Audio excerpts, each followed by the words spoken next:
அஜித் அவர்களுடைய ஜாதகம் 2026 எப்படி இருக்க போகுது? இன்னி வரைக்கும் அவருக்கு அரசியல்ல ஆர்வம் இல்லாதவராக இருக்கிறார். 2031க்கு பிறகு இன்றைக்கு அவர் கார் ரேஸில் ஆர்வமாக இருந்தாலும் கூட அவருடைய ஜாதகம் ராசிக்கு 10ஆம் இடத்துல சூரியன் உச்சமாகி லக்னத்திற்கு அவரே அதிபதியாகி திக்பலத்திற்கு அருகே உச்சமான ஒரு அருமையான யோக ஜாதகம். அவர் ஒரு உயர்நிலை அமைப்புகளுக்கு அவர் 2031க்கு பிறகு வருவார். சிம்மமும் கடகமும் ராசி லக்னமாக கொண்டவர்களுக்கு சனி எப்போவுமே கொஞ்சம் மத்தியமமான பலன்களை தான் தருவார். புதன் புக்தி அடுத்து செப்டம்பர் 2026 செப்டம்பரில் ஆரம்பிக்குது.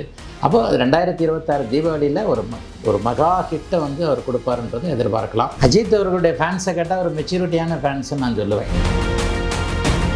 எம்ஜிஆருடைய ஈகோவை தூண்டிவிட மாதிரியான ஒரு நிகழ்வும் ஜெயலலிதா அவர்களுடைய ஈகோவை தூண்டிவிட மாதிரியான ஒரு நிகழ்வும் பரம்பொருள் அருளால் நிகழ்த்தப்பட்டது அப்படின்றது தான் உண்மை. அதுதான் டர்னிங் பாயிண்ட். அஜித்க்கும் அந்த மாதிரி தான் யாராவது ஈகோவை தூண்டலாம் நடக்கலாம்.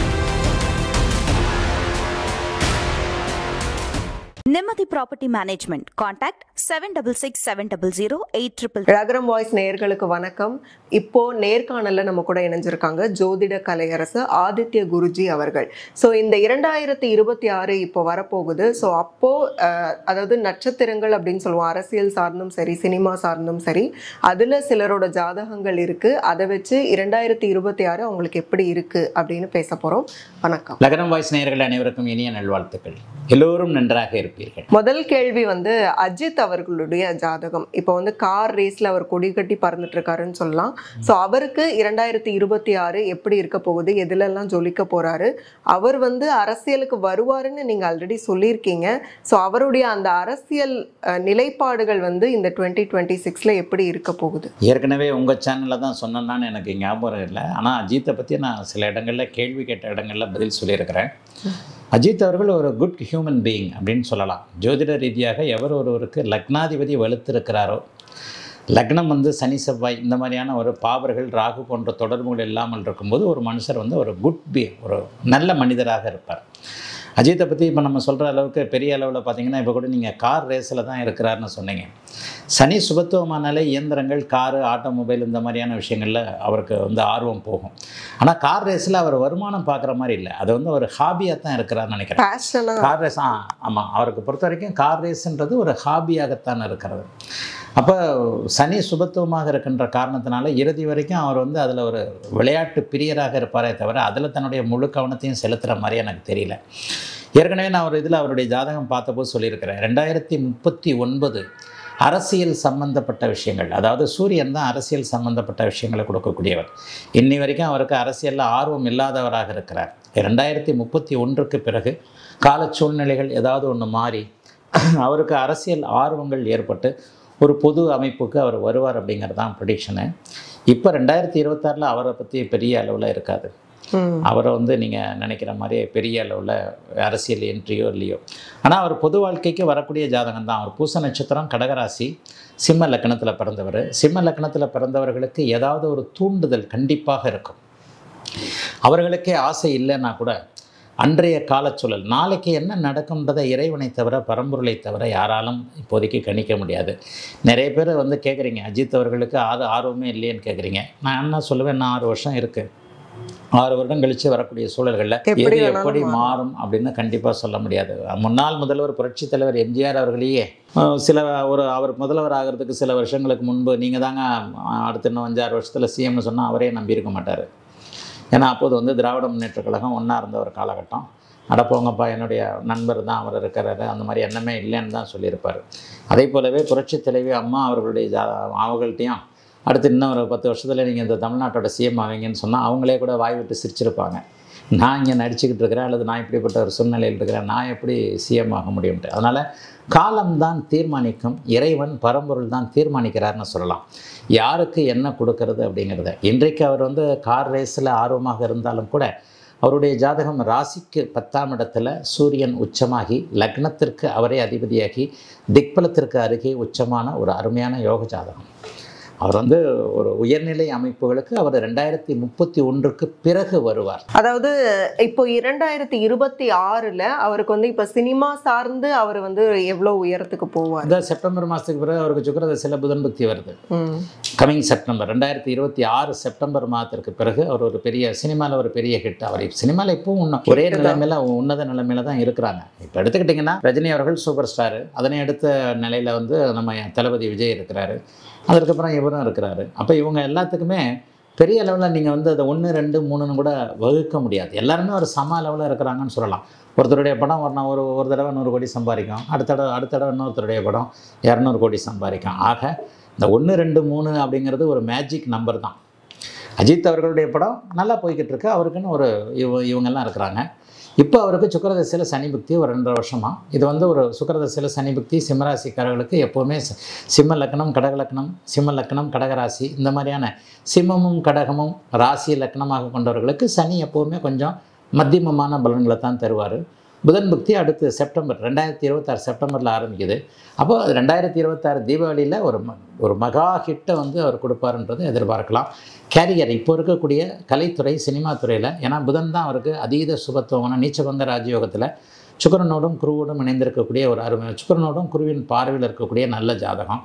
அப்போ வந்து 2026 அவருக்கு ஒரு பெயர் சொல்லக்கூடிய நல்ல அளவிலே இருக்கும் அவருடைய கலைத்துறையில். அவரோட ஃபேன் பேஸ் அப்படிங்கிறது எப்போவுமே வந்து அவருக்கு ரொம்ப ஆதரவு நிலைப்பாடோடு இருக்கக்கூடியது. அப்போ இந்த 2026ல் இன்னும் அவருக்கு ஃபேன் பேஸ் கூடிக்கிட்டே இருக்க போகிற அளவுக்கு யோகம் இருக்கா? அஜித் அவர்களுடைய ஃபேன்ஸை கேட்டால் ஒரு மெச்சூரிட்டியான ஃபேன்ஸ்ன்னு நான் சொல்லுவேன்.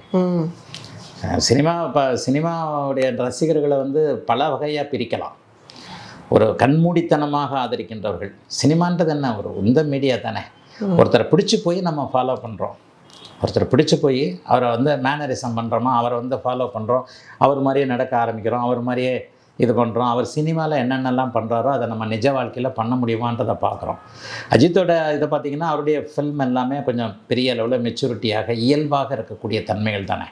இன்றைக்கி சினிமா வந்து இயல்பு கிடையாது தான். ஒரு ஹீரோ வந்து 12 பேரை ஒரே குத்தில் 12 பேர் அப்படியே பறந்து தெரிக்கிற சினிமா தான். இருந்தாலும் அதற்குள்ளேயும் ஒரு கட்டுக்கு உட்பட்டு ஒரு மெச்சூரிட்டியான இது வந்து அஜித்தோடைய படங்களில் பார்க்கலாம். அஜித்தோட ரசிகர்களும் பெருவா. இப்போ கூட ஒரு இதில் பார்த்தேன், ஏதோ ஒன்றில் வந்து ஒருத்தர் வந்து ஏதோ பண்ணும்போது அவர் வான் பண்ணுறார்.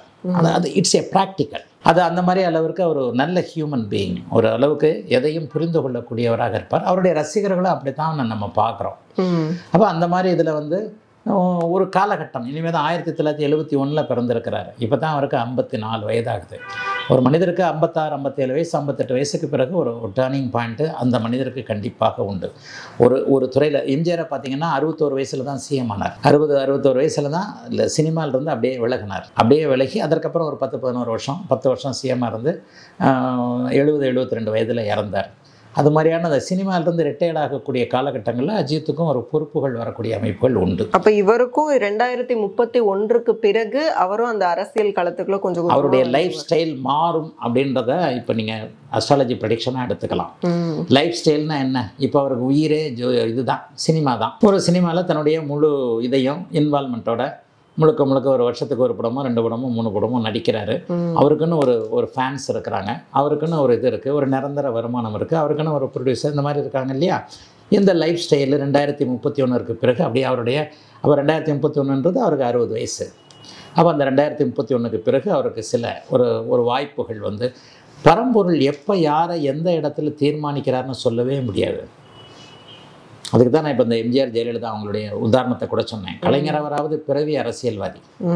அவருடைய சிறு வயதில் டீனேஜிலிருந்தே அவர் அரசியல் பொது தொண்டுன்னு வந்துட்டார். ஆனால் எம்ஜிஆர் அவர்கள் நடிச்சுக்கிட்டே இருந்தவங்க.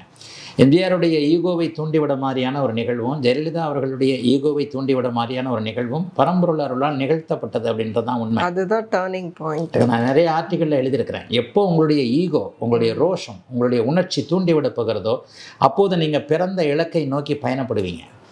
அஜித்க்கும் அந்த மாதிரி தான் யாராவது ஈகோவை தூண்டுவாங்களா? நடக்கலாம். நாளைக்கு யார் நடக்கிறது? நேராக வாங்க 2 பேரும் கடவுள்கிட்ட போய் கேட்போம், என்ன கடவுளை என்ன வெயிட் பண்ண வச்சிருக்கிறீங்க அப்படின்னு கேட்போம். அஜித்தோட அவர்களுடைய ஒரு ஈகோ ஒரு காலகட்டத்தில் தூண்டி விடப்பட்டு ஒரு நிலையில் தைரியமாக ஒரு பொது சபையில் ஒரு கேள்வியை கேட்டார். ஆமாம். அந்த நேரத்தில் அவரை பற்றி நிறைய பேர் பாராட்டினாங்க. பொதுவான அமைப்புகளில் பொதுவான விஷயங்களில் நீங்கள் எப்படி உங்களுடைய உணர்வுகளை வெளிப்படுத்துறீங்க, எப்படி இப்போ இந்த அவர் ஒரு ரசிகரை பார்த்து இப்படி விரலை காட்டினது அது ஒரு இயல்பானது. அது டக்குன்னு யோசிக்காமல் செய்கிறது.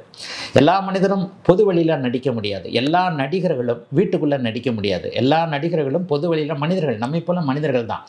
கேரியர், அவங்களுடைய தொழில் என்பது நடிக்கிறது. வெளியில் இப்போ நம்மக்கிட்ட பேசும்போது அவங்க நடிக்க முடியாது இல்லையா? அவங்களுடைய இயல்பு அந்த இடத்துல அவங்க வெளிப்படுத்தியே ஆக வேண்டும். அந்த இடத்துல தான் சில கிளிக்கை ரசிகர்களுக்கு, நம்மளை போன்றவர்களுக்கு கிடைக்குது. அப்போ அவருடைய ஈகோவை தூண்டிவிடப்படக்கூடிய சில ஏதாவது ஒரு விஷயங்கள் நடக்கலாம். அதில் 2031க்கு பிறகு சூரியன் எப்போவுமே அரசு, தலைமை, ஆளுமை இது போன்ற கிரகம். இப்போ சுக்கிரனுடைய ஆதிக்கத்தில் அவர் இருக்கிறார். 2031 வரைக்கும் அஜித் அவர்களுக்கு சுக்கிர தசை. சுக்கிரன் கலைத்திறமை, சுக்கிரனும் புதனும் சேர்ந்துருக்கிறாங்க. அப்போ சுக்கிரனும் புதனும் சேர்ந்தாலே என்ன, நடிப்பு, கலை போன்ற அமைப்புகள் தான். இது அப்படியே 2031க்கு பிறகு சூரியனாக மாறுகிறது. சூரியன் நடிக்கிறவன் இல்லை, சூரியன் வேலை வாங்குறவன். இங்கே வாயான்னு கூப்பிட்றவன். சூரியன் இயல்பாக ஆளுமை திறன் கொண்ட அதிகார அமைப்புகளை கொடுக்கக்கூடியவன். ஒவ்வொருவரோடும் வாழ்க்கையே தசாபக்தி அடுக்குகளில் தான் இருக்குன்றதை சொல்கிறது ஜோசியம் தான். ஜோசியமே அப்படி தான். ஜோதிட முறை நிச்சயமாக நிச்சயிக்கப்பட்ட விஞ்ஞானம்.